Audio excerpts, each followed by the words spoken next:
मित्रों, जब जब इस धरती पर पाप और अन्याय का घड़ा भरा है, तब तब पापियों का नाश करने के लिए संसार से भगवान विष्णु ने अवतार लिया है। ठीक ऐसा ही कलयुग में भी होगा, जब भगवान कल्कि अधर्म का नाश करने आएंगे। और ऐसे में कहा जाता है कि भगवान विष्णु के 10वें अवतार कल्कि के आने के 4 जिंदा सबूत पृथ्वी पर पहले से मौजूद है। लेकिन कहाँ है ये सबूत और क्या है इसका राज, आइए जानते हैं। धर्म शास्त्रों के अनुसार महाभारत काल के बाद जब श्री कृष्ण ने अपना देह त्याग किया, तो उनके सुदर्शन चक्र ने खुद को पृथ्वी के अंदर समाहित कर लिया था, क्योंकि ऐसा माना जाता है कि भगवान विष्णु के कल्कि अवतार जब कलयुग में आएंगे तो यही सुदर्शन चक्र धरती चीर कर वापस निकलेगा और भगवान कल्कि उसे धारण कर लेंगे। सोचने वाली बात है कि आखिर वह सुदर्शन चक्र से युद्ध कैसे करेंगे, उनकी क्या योजना होगी। ये सभी चीजें उन्हें कोई और नहीं बल्कि भगवान परशुराम ही सिखाएंगे, जो कि आज भी जीवित हैं और उनकी प्रतीक्षा कर रहे हैं। सिर्फ सुदर्शन चक्र ही नहीं, कुंती पुत्र कर्ण का अमोघ कवच और कुंडल भी उनकी इस युद्ध में सुरक्षा करेगा।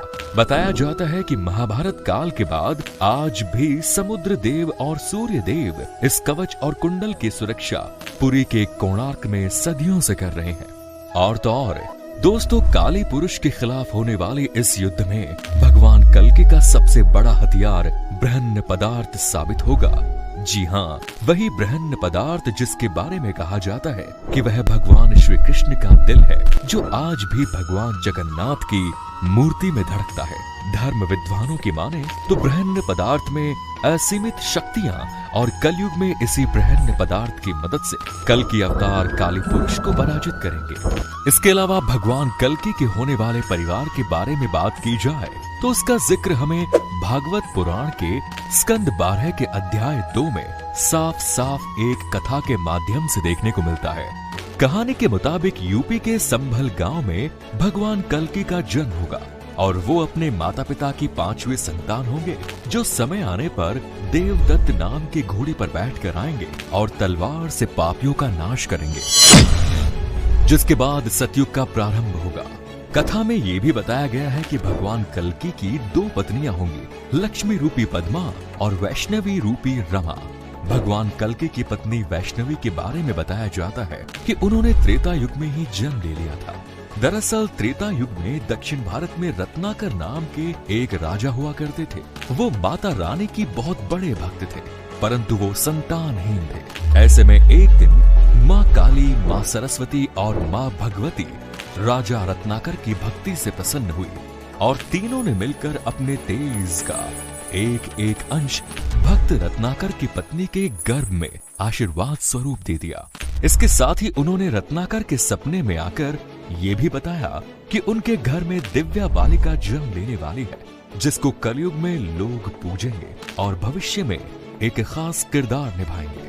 आगे चलकर राजा रत्नाकर के घर में एक बच्ची की किलकारी गूंजी, जिसका नाम त्रिकुटा रखा गया। मित्रों, त्रिकुटा के अंदर हमेशा ऐसे ही ज्ञान पाने की इच्छा थी, इसीलिए उसने ईश्वर की भक्ति में लीन होकर घर परिवार सब कुछ त्याग कर ज्ञान की प्राप्ति के लिए निकल गए। ऐसे में एक दिन जब प्रभु श्री राम जंगलों में माता सीता की खोज कर रहे थे, तभी उनकी मुलाकात त्रिकुटा से हुई। त्रिकुटा ने पहली नजर में भगवान विष्णु के अवतार प्रभु राम का आभास कर लिया। उनके चरणों में नतमस्तक होकर फूल चढ़ाए। भगवान राम ने त्रिकुटा की तपस्या से प्रसन्न होकर उसको वैष्णवी नाम दिया।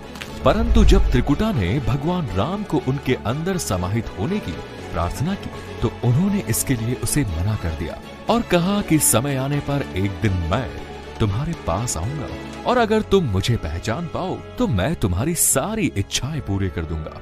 यह कहकर प्रभु श्री राम वहां से चले गए। दोस्तों, समय बीतता गया और त्रिकुटा अपने प्रभु श्री राम के इंतजार में आस लगाए बैठी हुई थी कि तभी एक दिन त्रिकुटा के द्वार पर एक बूढ़ा व्यक्ति आया और उससे शादी का प्रस्ताव रखा, जिसके जवाब में त्रिकुटा ने उस बूढ़े व्यक्ति को यह कहकर मना कर दिया कि वो प्रभु राम की पहले से ही हो चुकी है और वो किसी भी वक्त उन्हें लेने आ सकते हैं। हालांकि बाद में त्रिकुटा को अपनी गलती का एहसास हुआ, लेकिन तब तक काफी देरी हो चुकी थी, क्योंकि वो बूढ़ा आदमी कोई और नहीं बल्कि प्रभु श्री राम ही थे। त्रिकुटा ने प्रभु राम से अपनी गलती की माफी मांगी। तब भी श्री राम ने उससे कहा कि तुम्हारी इच्छा पूरी करने का ये सही समय नहीं है। इस युग में तो नहीं, लेकिन कलयुग में आप मेरी अर्धांगिनी बनेंगी।